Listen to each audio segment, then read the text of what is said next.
Welcome to CISOs Insiders Podcast. In this podcast, I'll be interviewing leading CISOs in the industry for a light conversation about anything from their favorite drinks to favorite vendor to key influencers' biggest accomplishments and failures, myths they like to debunk, advice they want to give out, and even some tips they can extend to the eager vendor who's knocking on their door.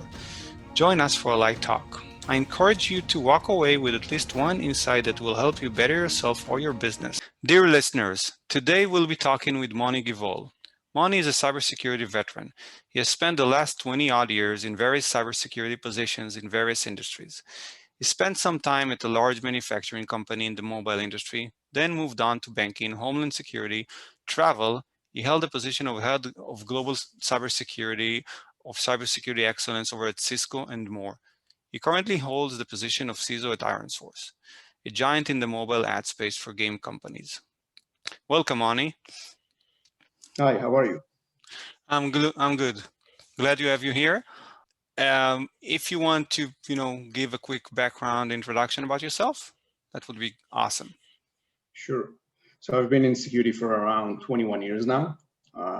It's, I think, one of the first thing I did after my military service, and I liked it, so I stayed. I spent the first few years, working in security companies as a consultant and also working as part of the security teams, growing my skills and later on being a team leader and a CISO. I worked in a few interesting places along the way as a head of security and CISO, and then I moved to the vendor side, working for Cisco, leading the Cyber Center of Excellence, which also opened me to, seeing how the attackers work. Until then I was more focused on how to defend the organization, but now leading a service organization that has services around attackers' perspective, that kind of opened my mind to other perspective. I moved to Accenture later on to lead the financial services security department for Iberia, and now I got back to the CISO role, and I'm at IronSource. Okay, thank you for that. And IronSource, can you, although our conversation will not be focused on IronSource, but did you just want to provide some color to what the company does? Sure. So we're at the ad network industry. Basically, it's a network of publishers and supply side that we help our customers, which are guys who develop games or companies, to monetize and have users using our platform. So if you see in games advertisements, and that's something that we do. Mm-hmm. And that's a very shallow description. We do a lot of other things. We have many divisions within IronSource that do other stuff, but that's if you go to the one-liner of IronSource, that's what we're known for. Okay, great, thanks. I usually ask a couple of icebreaker questions here. What's your marital status? I'm married. I have 3 kids. Okay. That's yeah. Some guys have to add, as far as I know, but I know all my kids. Okay. And favorite drink?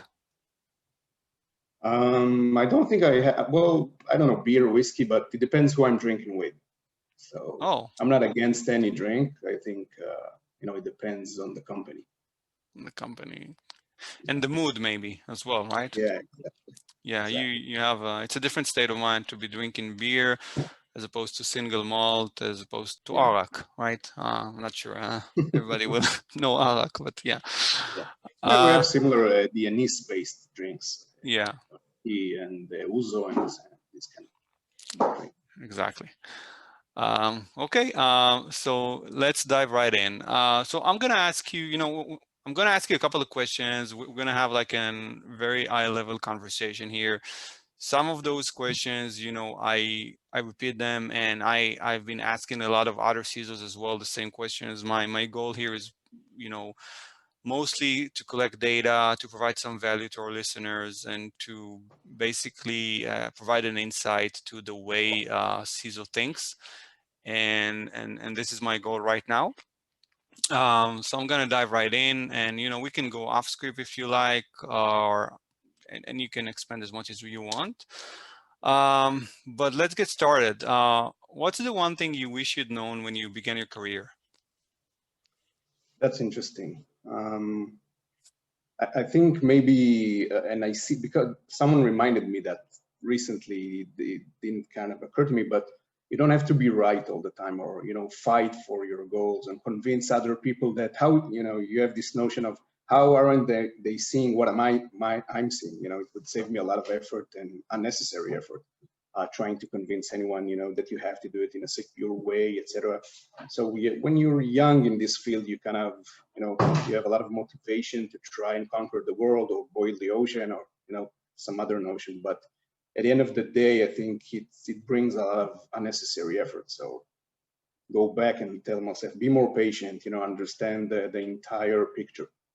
And I see it a lot, recently with the employees that I have and people I talk to. So Yeah. that was the kind of one thing. Yeah. So basically, to be more patient and maybe know your place. And I can attest to myself. When you're younger, you're impatient, right? You don't want to wait too long. You think you know best, especially if you have like I don't know, like a couple of certificates behind you and maybe 1-2 years of expertise. But yeah, I think time has a tendency to provide some humbling experiences, let's just say. Yeah. Okay. What's your biggest failure and what did you take out from it? I hope I don't have, one that I can crown as the biggest, but I think I maintain a nice level of constant small failures to keep me in check and to learn from and to prevent me from, being, finding that one big failure. I had a lot of failures, during my career, numerous ones but none of them had an impact that severe that I can, remember it as something like a game changer that I always remember.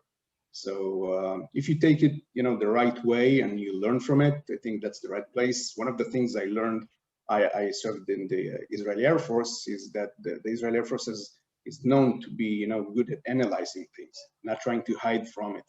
And, this is how you learn to improve yourself. So I try to do that during my career too. Small failures, have them, happening all the time and adjust. So yeah. So you tend to debrief after failure and you learn from it. yeah. Okay. I think, and a lot of the security frameworks out there, whether it's ISO or maybe even SOC 2 or and others, they probably have a similar model to that. So you have the continuous improvement life cycle that you need to keep measuring yourself and then improving. I think it stems from the same places. But having touched about your like the small failures, what would you say your biggest accomplishment, if you could nail it down to one or two, possibly two? Okay. I think the second, well, I'll go with one. I think after a few years, I kind of realized that that was actually when I moved from being the CISO to the service side, to the vendor side. And I realized that, our industry is kind of lacking in understanding the business that you work in. And it makes sense. You can't, create a service, well, a service you can, but a product that caters to specific industries, and they don't really have context of the business you work in. So I started developing industry-specific services. If I had customers in financial services, I went and learned their business, understand their needs and the risks that derive from the business itself, and then we fine-tune the services to provide a solution and value to that. So, if you look at a firewall, it doesn't know if you're in, commerce, banking, or industry, but it is important to security because if you want to find your real attackers, you have to understand the business. So this is what I did, specifically in financial services or others. We found specific areas that we can focus on. Either it's trade rooms or ATMs or specific areas in banking. We drilled down and understood the business to the bits and the bytes, and then we took that to the technology level and tried to use attackers, defenders, application level, everything covered, and actually provide with good value to our customers. And it actually worked. And our customers weren't even IT guys, they were the business guys. They actually understood the risks that were derived from that. So I think that was one interesting accomplishment. And I kind of moved on with that to other industries and other places I worked with. Mm-hmm. Yeah, and I'm from time to time I go into some cybersecurity forums and I look at discussions there, and it seems to me like the gap between an information security or cybersecurity veteran to a noob is definitely around that understanding and perception that cybersecurity is not necessarily securing code, not necessarily installing and integrating firewalls and other security components. It's first and foremost, you need to understand the business. You need to understand like what is it that you're that you're even trying to protect, because once you have that understanding, you can be so much more focused and actually invest your limited budget where it matters the most, and not just uh, uh, you probably know of a few organizations that I'm referring to, but that I'm thinking of. These types of organizations that just buy products because they got a good deal from the vendor and they like the vendor. They It's then the they next don't. shiny toy. You need to play with it. Yeah, And you need forget about the old one that you actually left not working as effective as it should be. And I think the exactly. best proof for that is that we see on a daily basis breaches going on, even in organizations that invest tens and millions in security and they have all the toys. I can tell you, working as I mentioned before, from the attacker perspective, we had services of red team services, even companies that I won't name names, of course, but we had companies that invest millions, and we were able to get into their, crown jewels within 48 to 72 hours most of the time, without being detected. So, Yeah, having all the toys doesn't mean you know how to connect the dots and understand you're being attacked.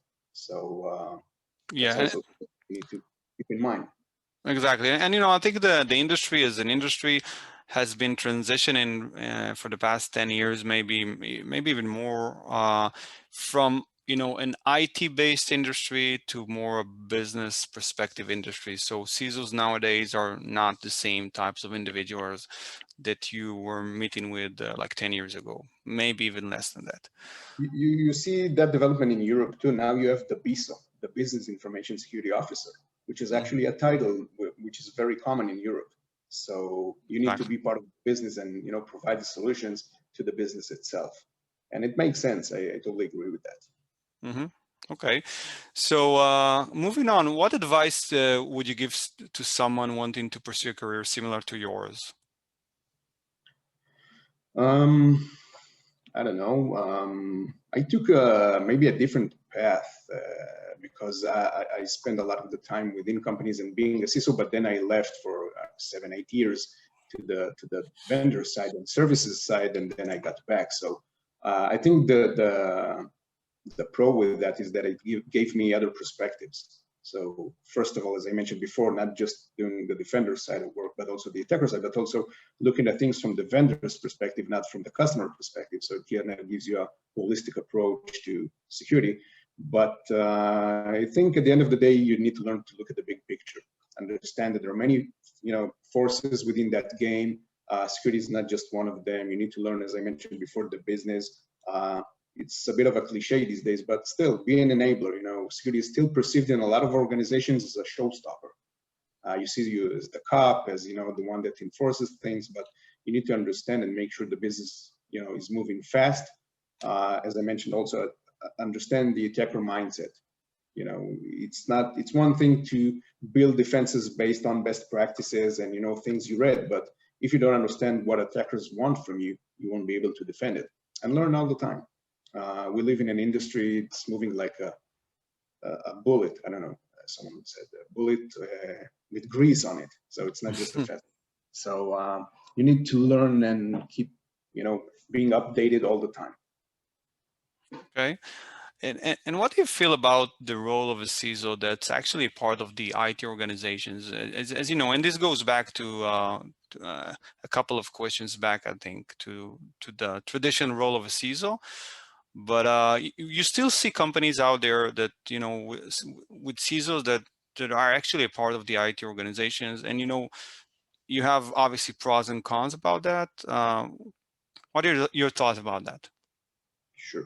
So the immediate answer would be that, a CISO should be, not under IT, because you touch other aspects of the business, finance, HR.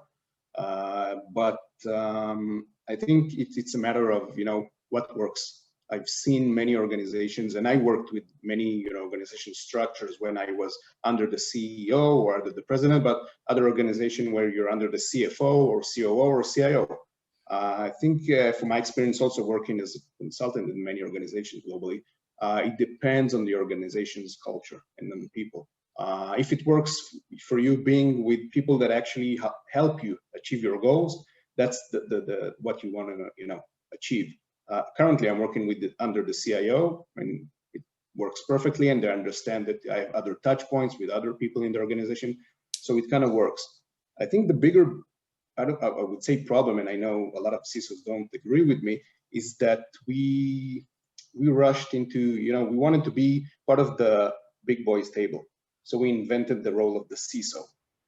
I'm not sure that it was, part of the DNA or part of the involvement of the security roles, because, you have CIOs and CFOs, and it's never an issue. Well, usually, I'm generalizing here, it's usually not an issue where he's situated within the organization. But as we discussed, just a minute ago, I've been a CISO under the CEO or the CEO, which is, where the CEO reports to him, and then you have the CIO or VPIT or R&D, you have all these kind of types of organizational structures, but most of the time the CISO does not report directly to, a high-level C-level. So in my perspective, and again, it's my opinion only, I think we might rushed it to get, like I said, the seat at the big guys table, but they weren't, happy about it. So it takes time, I think. It's going to take more time for the CISO role to be, recognized as the real C-level executive. Mm-hmm. And by the way, from your experience, and just as a side question here, do you think it's different culturally? I mean, if you compare the U.S. to Europe to, let's say, Israel, do you think it's different in the U.S. that you have more CISOs that are part of the big boys and big girls tables? Yeah, definitely. And also, it's I wouldn't say a cultural thing, but you have a lot of companies that are big organizations, and in Israel it's less common to have these big organizations. So dealing with these kind of structures, and it's not very common unless you have foreign companies within Israel. So it's different. And I saw that earlier in my career, and that was also why I decided to move from the CISO role. I was a CISO of a big company, an international one, and I didn't see, a path of advancement. It was more sidestepping, or even going back to doing other roles than a CISO, because you didn't have so many like today when you have a lot of big startups in Israel. So the market was limited, and the choices were limited, and a lot of the CISO seats were taken. So this is why I decided to move from the CISO role. But today, I think it's different, and it kind of relates to the culture. And abroad, in Europe, in the US, you have bigger companies, you have more options. You have SMBs, which are, if you compare that to Israel, an SMB in the US is a giant company in Israel. Yeah, so the options are a lot bigger, and it allows you to, to find your place. And also, getting back to your question, is, yeah, you have more.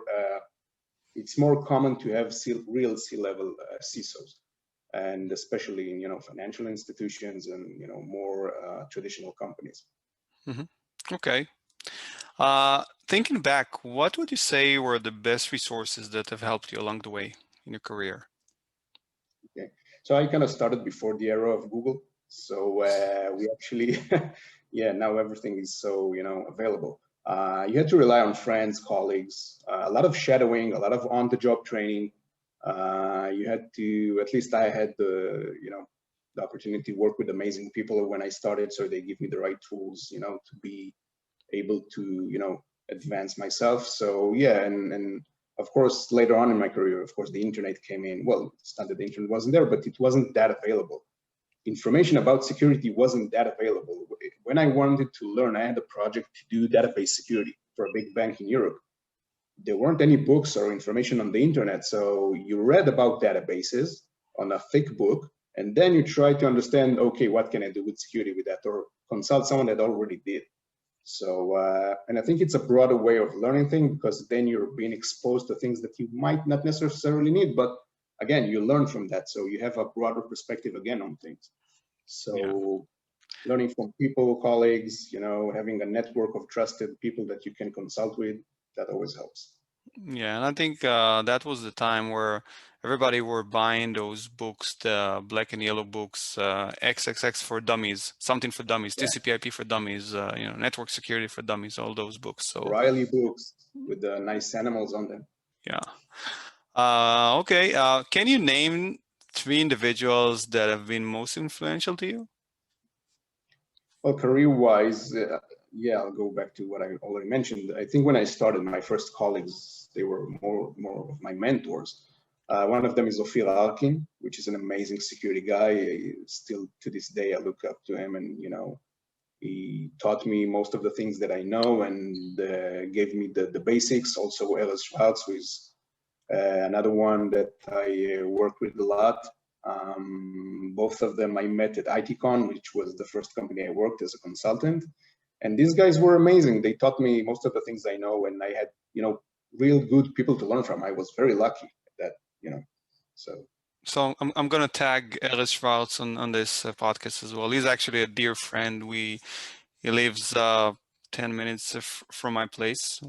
Last time we met was probably, we actually met during COVID one time when we could still go out. But he was yeah. actually my trainer too. I learned from him. So I keep Yeah. fit, so that also helps. Yeah, and it certainly helps that you're afraid of him physically, right? So because you know what you should. can do. Yeah. He's the nicest guy in the world, but yeah, you should be aware of what he can do. Okay. What's the one common myth about your profession that you want to debunk? I think the biggest one is the analogy that we use, that attackers versus defenders. This is something that always makes me laugh, because if we look at things realistically, I would describe it as an adult taking a candy from a baby. Let's not give ourselves a pat on the back that it's a real battle.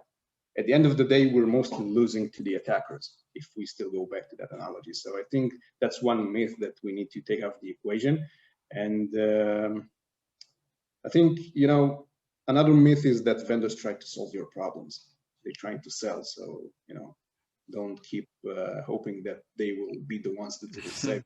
These, I think, the 2 myths. I worked as a vendor a lot, so I know this. That's not on their top priority, solving the customer's problems. So I think these 2 are the ones that kind of keep in the back of my mind when I think of our industry. Okay. So can you share, like, in your opinion, and again, it doesn't have to relate specifically to your current place of employment, but in your opinion, what are the main concerns that CISOs nowadays have, like in general? One of the things I'm seeing lately in the recent years is there's a growing gap between security people and the people that actually do the work. So now it's DevOps or DevSecOps, or developers in the cloud. There's a growing gap between understanding how they work, what they do. I saw one security guy asking the DevOps guy how many servers we have, and he laughed in his face. What do you mean how many servers we have? That's like a question from 2000. So it's not realistic. You need to understand, things are advancing in a rapid way. And I think that's a big concern that we need to close unless, something's going to change, and we might have a CISO for cloud and a CISO for corporate. Because, the guys that are concerned about the corporate won't be able to match, the pace of the cloud. So that's a big concern that I'm seeing. And I think we're also missing a lot of, skilled people in these areas. So it's like trying to find, someone told me, a pink unicorn, trying to find good people that have cloud security expertise. Yeah, that's true. Can you share, briefly, like, what's your daily routine looks like? I start in the morning reading about security and what's going on, in our world. Not that I'm able to cover everything because so many things are happening. So I'm trying to focus on a few, blogs or Twitter accounts or, LinkedIn groups or some websites that I read constantly or feeds that I have. I do that for an hour and a half, and then, it's back to the trenches and working. So meeting with vendors and, trying to solve our security problems. Mm-hmm. So that's the regular routine. Okay. Now, in terms of budget planning, like, have you seen changes or change of trends from 2020 to 2021? Yeah, I see. I'm not sure it's just between 2020 and 2021 because, the attack surface keeps growing. And you also, I like to check security in terms of maturity. If, I take, I don't know, some scale from 0 to 5, and, I think that based on what my company needs to be in specific areas, of course, it's not one area, you need to, divide it into different areas. I want to, grow from 0 or 1 to 4 because that's, based on, my attack surface and based on my adversaries, potential adversaries, I need to be in a different level. So that affects my budget plans also. And then you need to prioritize which area you want to focus on because you can't, try to boil the ocean. You can try, but usually you'll fail. And of course, you have the constraints of the capacity to handle those things. Growing the budget is easy. Well, not a lot of the times, but it's more easy than actually doing the work. And when you don't deliver, everything gets hurt. Working with your peers, other departments, wasting their time. So at the end of the day, I see a need for a bigger budget, but you need to invest it wisely. Okay. A quick question about, and this is the next section. We'll be speaking a bit about vendors, not too long, but like if you could step into my shoes as as the CEO of a consulting group, what would you have asked yourself that I might haven't asked myself? And you've been in my role. You've been in the vendor's role. So I've done that, Yeah. and I kept reminding myself, remember that you were the guy at the other side of the table not long ago. And this is, I can say that enough. Listen to your customer needs. Listen to them. A lot of the times we come in and we try to do a sales pitch or persuade the customer or educate them, and don't do that. Listen to your customer, understand what they really need, what their pain points are. There's a lot of there's a perception a lot of the times in consultancy firms that the customer doesn't know what they need. A lot of the times it's really true, they don't, but don't try to educate them. So you need to go to a place where they trust you. Start a journey to become their trusted advisor. Don't try to sell them like other 10 other companies that came before you and gonna come after you. Don't show them the sales pitch. Try to understand and give real value. A lot of the times companies come with an idea, let's do this service, it's going to be great, we're going to sell a lot of it, but does it provide any real value to the customer? So invest a lot of understanding the customer needs and adapting to what they want. Don't try to educate them, don't try to sell to them, be their partner. So I think that worked for me. And when I did this kind of role and I talked to other CISOs or other CIOs, at the end of the day, they want to understand that they get value from you. The second you start doing that, you show them that you can provide value, they'll trust you. Yeah, and I wanted to clarify that point when you say don't educate them, because in my experience, I mean, it's true that nobody wants to be educated, just upon meeting you before they know you. But I feel that, and I think it goes back to what you just said, that if they trust you, or if you reach like a certain level of trust and you're able to actually provide real value and actually, talk with them and provide insights that they didn't have like a minute before, this is when they start trusting you, and this is when the transition happens, and then they will want you to educate them on specific areas where they don't have like any clarity on. I totally agree with that. And my meaning was out of the gate, coming to the meeting first 5 minutes. Don't try to educate them, earn that. It's a process. Of course, they'll trust you the minute they know you. You can provide real education. Don't do it in a condescending way. A lot of the times they come in, you might not know that. Let me show you something you didn't think about. Don't do that in the first 5-10 minutes. Be patient, earn their trust, and then of course, it's like any relationship in any other way and any other place in the world. You start talking to people, you get to know them, and then you try to talk to them. Not, the first minute you try to spill on them your entire sales deck and try to persuade them that that's what they need. Mm-hmm. Yeah, definitely agree.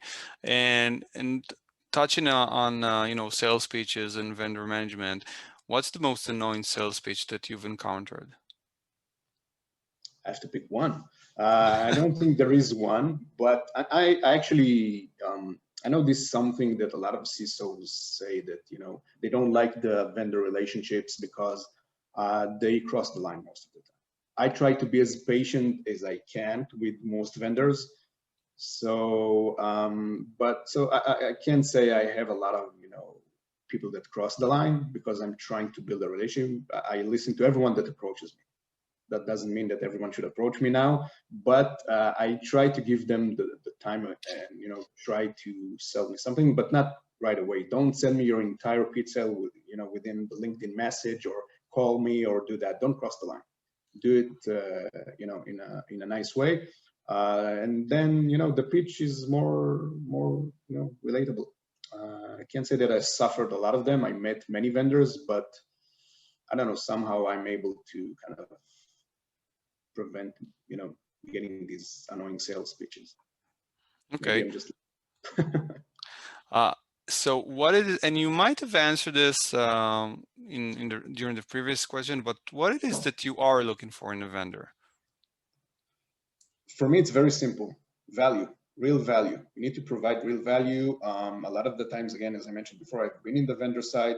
You have a great idea. You think you can, build or do some sort of a solution, but it doesn't mean that it solves a problem that I have.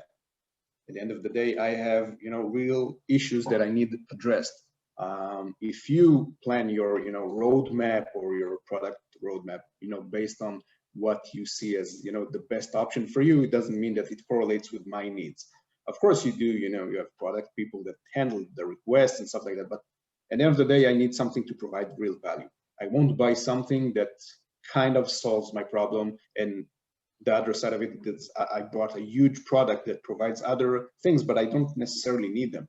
So it's not lean anymore. It's very, it requires a lot of work, maintaining it, integrating it, working on it. So for me, value is the first thing I look for. Mm-hmm. Okay, yeah, that's succinct. What's the, so is there any way vendors can approach you in a non-intrusive manner? Because you just mentioned, you don't want anyone to cross the line, and I totally respect that. Is there any way you can think of that would work? As I mentioned before, just don't cross the line.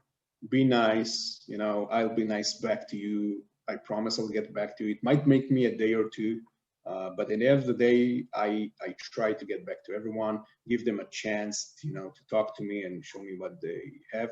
I might say I already know it. I might say I'm not interested. It's not in my plans. It's a legitimate answer. So if you have a conversation that is respectful, I think that's the best way, at least from my experience. Again, if you cross the line, and a lot of them try to, it's not going to work. I'm just going to ignore you. Mm-hmm. Okay. Where are our listeners, where can they connect with you online? Well, I have LinkedIn, I have Twitter. I'm not very active, but I'm more active in LinkedIn.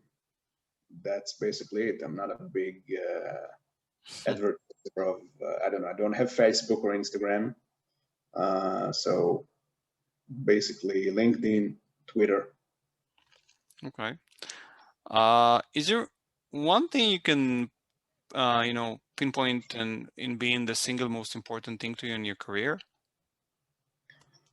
I think I'm lucky enough to like the work that I'm doing, enjoying the work and having the passion, as the day I started. It's probably something you hear all the time, but I think it's common for security guys. It's a different type of work, and I think a lot of us enjoy it. It's constantly new. You have, you can go different ways. I have a lot of passion, doing security as the same as the day I started. So as long as that exists, I'm happy. Learning new things all the time, not thinking, that I've been in security for 20 years. I had that, it already happened to me after 15 years that I thought I was kind of, yeah, I know a thing or two. And then you get, surprise. You don't really know that much because you didn't notice this and that. So I think that's an amazing thing that after 20 years, you can still learn something from scratch that you haven't heard about. So I think it's an amazing industry, and enjoying the work is the most important thing to me. Yes, it's definitely, there's an abundance of knowledge there that you can tap into. So in cybersecurity. So we're gonna wrap this up in like 1 or 2 questions from now. So one of the questions I like to ask, if you had unlimited funds, what would you do with your life? Wow, that's an amazing question. Mostly nothing. I wouldn't work, probably.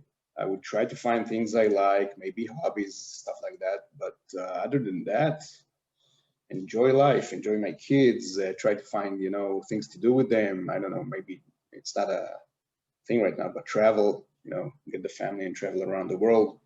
But yeah, don't work and enjoy. I think that's basically it. Find the things that you like to actually do. We constructed a way of life these days that, you spend most of your day working, especially now in COVID, you work even more. And kind of, the life work balance got shifted, and you have 2-3 hours to actually spend with people you actually want to be with. So I would definitely and happily remove that part from my life and try to enjoy it more. Yeah, well, I'm assuming you have like at least 2 years of planning your next travel before things will get back to normal, but that's just me being pessimistic. Yeah, hope not, but unfortunately I think that's the case. Anyway, just a final question here. Do you have like a favorite book or something that you've read or listened to recently that has inspired you and you wanted to share? I listened to a lot of podcasts recently, most of them not around security, but I learned a few things that I want to implement in my life. But I'm very good at planning, and the minute I hear something, I'm gonna plan. I'm starting to plan. Yeah, I'm gonna do this tomorrow and the next day.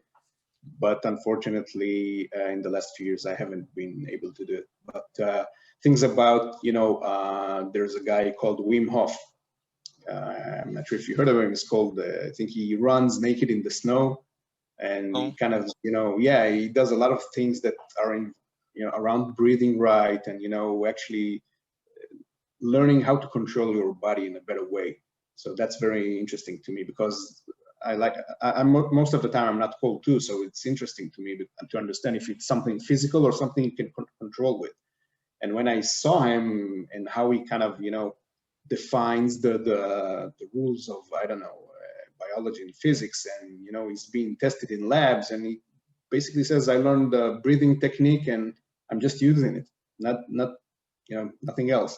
So so he's running naked in the snow and he's not cold. Yeah, you can see his channel on YouTube. It's called Wim Hof. He's a Dutch guy, and he trains other people to do it. He takes them to the river, and they just jump in, and just very cold water, and he teaches them how to breathe, and they adapt very quickly. Well, not very quickly. It takes time, but I think it's very interesting the way that you can control things, just by thinking about it or doing specific things.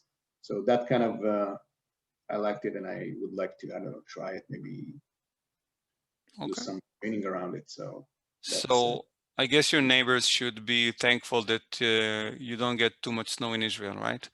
Yeah, but don't be surprised if you see me running with my underwear in the rain, or or just don't call the cops. Okay. Once you have that video on, I can link it and tag it to this podcast if you like. Up to you. Okay, I think we're out of time here, and I want to be respectful of your time. And I know you're about to start the weekend over in Israel, so let me take this opportunity to thank you, Moni, for taking your time and having this nice chat with me. Hopefully, your insights would resonate with some of our listeners, and and would provide real value. I know I've learned a lot here. I keep learning from every one of the conversations that I'm having with different CISOs. It's really insightful. So thank you again for taking the time. Glad to have you here. You.